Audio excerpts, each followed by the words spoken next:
안녕하세요. 참신통 한의원 수원점 원장 한명화입니다. 오늘은 강동점의 오은우 원장님과 함께 한방 맞춤 비염 치료에 대해 이야기 나눠보려고 합니다. 우선 오은우 원장님 짧은 자기소개 부탁드릴게요. 네, 안녕하세요.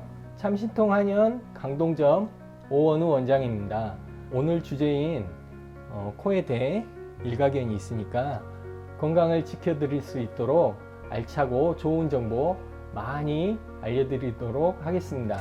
네, 오늘 나와주셔서 진짜 감사드리고요. 네. 오늘은요, 말도 많고 탈도 많은 이 비염 치료에 대해서 알아보려고 하는데요. 요즘 실제 초등학교에 가보면 그 반 아이들의 반 이상이 비염이거든요. 또 이제 코로나 이후에 애들 감기만 걸려도 학교 안 가잖아요. 우리 아들이 말하는데 매일 학교에서 한 3-4명이 감기 때문에 결석을 한다라고 하더라고요. 어떤 환자분은 이거 비염 치료 안 되는 거 아닌가요? 이거 평생 달고 살아야 되는 질환 아닌가요? 라고 이야기를 할 정도거든요. 비염은 특히 과거보다 현재의 급증한 질병 중에 하나인데요. 원장님, 이 비염 과연 얼마나 증가를 한 건가요? 사실상 한의원에서 통증 다음으로 많이 보는 환자가 비염 환자들이고, 실제로 질병관리청에 따르면 국내에서 최근 20년 1998년부터 2019년까지 알레르기 비염 환자는 18배 증가했고, 성인은 18.8%가 알레르기 비염 진단을 받았다고 합니다. 1980년 초에 5% 정도였던 것이 2010년대에 25%, 무려 25%까지 급증했다고 하죠. 네네. 초기에 가벼운 증상을 경시해서 또 만성으로 가기도 하고, 비염의 치료를 잘 몰라서 잘못된 치료로 만성으로 번져서 이 고생을 하시는 분들이 있는데요. 원장님, 이 비염의 증상에는 어떤 것들이 있을까요? 비염은 크게 나누면 재채기를 동반하고 맑은 콧물을 줄줄 흘리는 알레르기성 비염이 있고, 항상 코가 막혀 있고 코를 풀면 누런 코가 잔뜩 나오는 축농증성 비염이 있습니다. 한 원장님께서 비염이 발생하는 이유에 대해 가르쳐 주시면 좋을 것 같아요. 네, 비염은요, 한마디로 이 코에 염증이 발생했다라는 말이죠.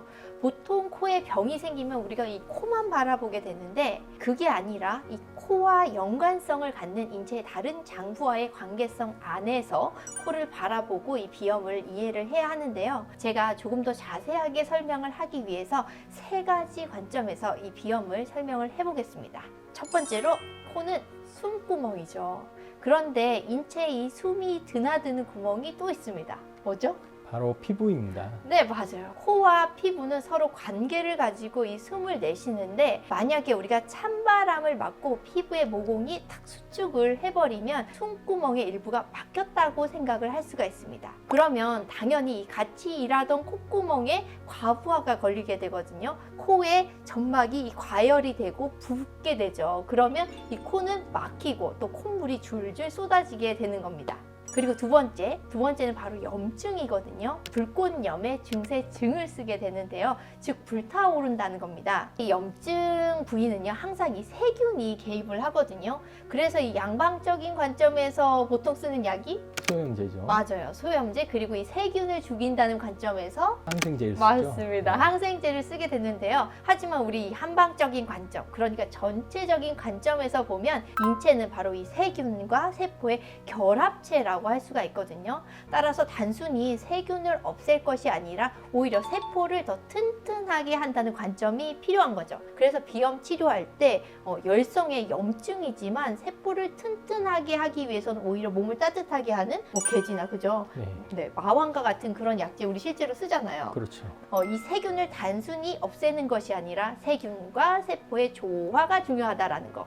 이걸 모르고 계속 항생제를 쓰면은요, 세균은 내성균이 되고 비염은 만성화되고 또 축농증화 될 수밖에 없는 거거든요. 자, 이제 대망의 마지막인데요. 바로 코뼈입니다. 이 코뼈는 비골이라고 하죠. 이 코뼈가 틀어지게 되면 우리가 부비강이 막히면서 비염이 발생을 할 수가 있거든요. 그래서 양방에서 많이 하는 수술이 비중격 망곡 교정 수술이죠. 맞습니다. 이거 해도 사실은 코가 다시 막혀요. 왜냐하면 코뼈가 틀어진 이유가 코에만 있는 것이 아니기 때문이거든요. 코뼈는 사실은 두개골의 일부고요. 또 이 두개골은 우리 몸의 미골과 연결이 됩니다. 그리고 우리 몸의 그 두개골과 미골은 전체의 몸틀과 연결이 되거든요. 그래서 반드시 이 몸 전체를 잡아야지 이 코뼈가 근본적으로 잡힐 수 있다라는 거죠. 경추의 어떤 3, 4번이라든가 흉추 3번 이 부분이 틀어지면 두개골의 이상뿐만 아니라 비강의 구조적 이상이 같이 오고 그래서 비염도 더 잘 발생할 수 있게 됩니다. 정말 그 비염 치료 제대로 하려면 몸을 전체적으로 보지 않을 수가 없다는 말이죠. 네. 비염으로 고생하시는 분들이 이 영상을 꼭 시청해 주시고 다음 편에서는 왜 이렇게 비염에 대해 장황하게 말하는지, 비염으로 인해 발생되는 엄청난 질환에 대해서 얘기 나눠보면 좋을 것 같아요. 네. 비염, 흔한 질환이지만 더 큰 질병을 일으킬 수 있다는 점을 꼭 말씀드리고 싶습니다. 2024년 새해에는 끈질기게 괴롭히던 이 비염 한의원에서 치료받으시고요. 쾌적하고 건강한 삶을 유지하길 바랍니다. 오늘도 영상 시청해 주셔서 감사합니다. 도움이 되셨다면 구독, 구독, 좋아요, 좋아요, 알림 설정 설정 해주시고 2024년 새해 복 많이 받으세요. 많이 받으세요.